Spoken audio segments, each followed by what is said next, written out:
Oke, sebenarnya agak sedikit males sih ya harus klarifikasi karena saya tidak melakukan kesalahan seperti apa yang orang itu omongkan gitu ya di TikTok, di YouTube gitu ya.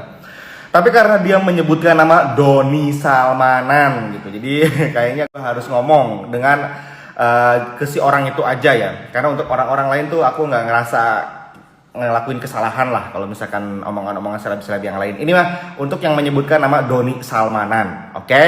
Tapi sebelum saya menjelaskan itu, saya mau ngejelasin kenapa Instagram saya kemarin di take down. Oke, saya akan jelaskan dulu ya. Ini diudahi dulu, nanti kita snap next dilanjut di step selanjutnya. Sekarang saya akan menjelaskan kepada kalian semuanya kenapa Instagram saya kemarin di take down. Oke, ini sebenarnya saya masih belum posting sih, tapi sekarang saya memaksakan untuk posting karena telinga saya udah jeli banget gitu sama orang yang fitnah saya. Oke, Instagram saya di take down karena kemarin efek dari kuis-kuisan ya. Saat kuis-kuisan Instagram saya dalam 1 menit yang lihat story itu sekitaran 100.000 orang, dan yang nge-mention saya itu sekitaran ada 70.000 orang, dan yang ngebalas story saya itu ada sekitaran puluhan ribu. Jadi banyak banget notifikasi yang masuk ke saya dan itu dianggap spam sama pihak Instagram. Jadi Instagram saya di take down ya, yang tadinya harus disable sekitaran 30 hari, tapi alhamdulillah dalam jangka waktu 1,5 hari ini bisa balik. Dan sebenarnya ini masih belum posting, tapi dikarenakan saya udah, waduh harusnya ini kayaknya gue harus ngomong gitu kan, jadi di sini saya ngomong lewat Instagram dulu. Nanti kita akan sama. Oke, sekarang masuk ke dalam teori trading ya. Saya ngomong kepada kalian semuanya bahwasanya salah satu usaha saya itu adalah di bidang trading. Oke, dan juga tidak semuanya penghasilan saya ini dalam dunia trading gitu. Dan trading saya tidak hanya di binary option, ada di forex, ada di saham, ada di cryptocurrency ya. Kemudian ada di binary option.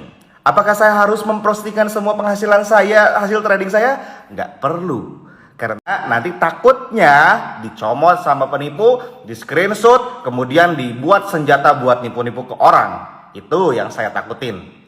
Oke, kemudian ini nih yang lagi sensitif banget ya, masalah. Oke, sekarang kita masuk ke dalam teori apa itu affiliate.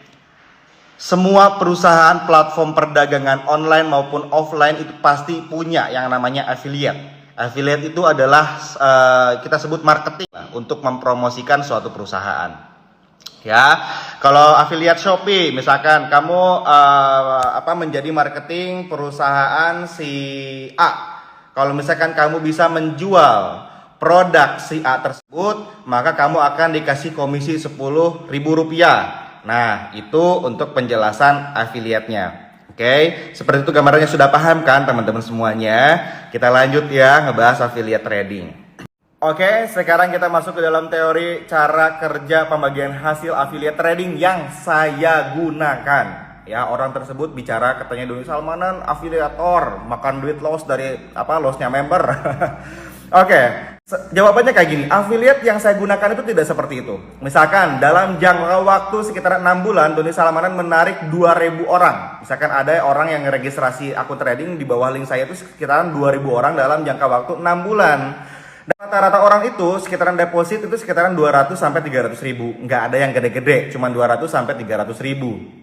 Kemudian dalam 1 hari 2.000 orang tersebut misalkan trading profit sama lossnya itu berapa? Omsetnya. Misalkan omsetnya sekitaran 20 juta nih trading dalam 1 hari. Atau misalkan nyampe ke 100 juta, ada yang profit gitu kan, gede dari modal kecil. Nah, maka saya akan mendapatkan bagi hasil 5% dari, mungkin kalian sudah paham. Jadi sistem bagi hasil affiliate yang saya gunakan itu seperti itu ya. Jadi 5% bagi hasilnya dari omset trading per 1 hari ya. Kemudian saya di YouTube, di Telegram itu memberikan edukasi sesuai dengan materi analisa teknikal dan fundamental. Oke, sesuai dengan teori dan lain-lain. Kemudian di Telegram saya tidak pernah memberikan signal buy 3 menit, sell 3 menit, bodo amat mau profit atau loss, nggak pernah kayak gitu. Jadi di Telegram saya memberikan rekomendasi market gini. Misalkan Euro USD saat ini trennya lagi turun. Kalian bisa mencari open posisi sell di area sini. Ini teorinya seperti ini, sudah sama dengan teorinya. Kalau mau open posisi sell silakan. Silakan dilihat lagi durasinya, pilih, karena yang open posisi sell dan buy itu adalah tangan kalian sendiri. Jadi mereka untuk member-member saya tuh udah tahu dengan resikonya. Nah, ini diperkeruh dengan teman-teman sudah paham ya. Kalau misalkan dapat informasi A, B, C, D, tolong dicerna dulu. Saya pribadi sebagai Doni Salmanan tidak pernah memaksa orang untuk join ke dalam trading. Kemon, yang mau kaya trading sama saya. Kamu nggak punya duit, nggak punya penghasilan, trading sama saya. Nggak pernah tuh saya kayak gitu di sosial media maupun di offline ke teman-teman saya. Bahkan teman-teman saya yang mau belajar trading ke saya, itu saya pasti ngomongin masalah resikonya. Kalau dia pengen deposit maksa, saya paksa jangan dulu deposit. Belajar dulu 3 bulan. Saya aja belajar trading 3 bulan, bos, nggak langsung trading deposit. Sok, teman-teman saya pasti kalian sudah pernah dengar omongan saya seperti itu. Mungkin di sini ada teman-teman yang ngomong pengen belajar trading ke saya, pernah ngomong kayak gitu, terus sama saya dilarang, harus belajar dulu di akun demo selama 3 bulan. Itu saya nggak langsung suruh-suruh deposit, nggak gitu. Nah, di dalam story ini semuanya saya menjelaskan kepada kalian semuanya mengenai affiliate yang saya gunakan. Dan tidak semuanya penghasilan saya ini di affiliate gitu loh. Masa selama 3 tahun dari 2018 sampai sekarang saya mau dibilang kayak gitu? Saya mau dibilang afiliator kayak gitu? Lah terus gimana dong hasil dari usaha di sektor real saya gitu? Hasil usaha di sektor real, sektor finansial selain trading, itu mau gimana gitu loh.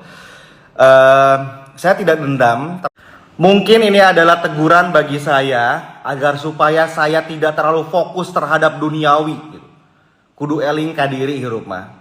Soalnya hirup moal salilana bakal modar gitu kan. Kehidupan yang sesungguhnya adalah kehidupan sesudah kematian gitu. Jadi hasil amal jeung ibadah anu dicokot mah. Jadi supaya orang tidak terlalu ngaberungting gitu kan duit gitu kan.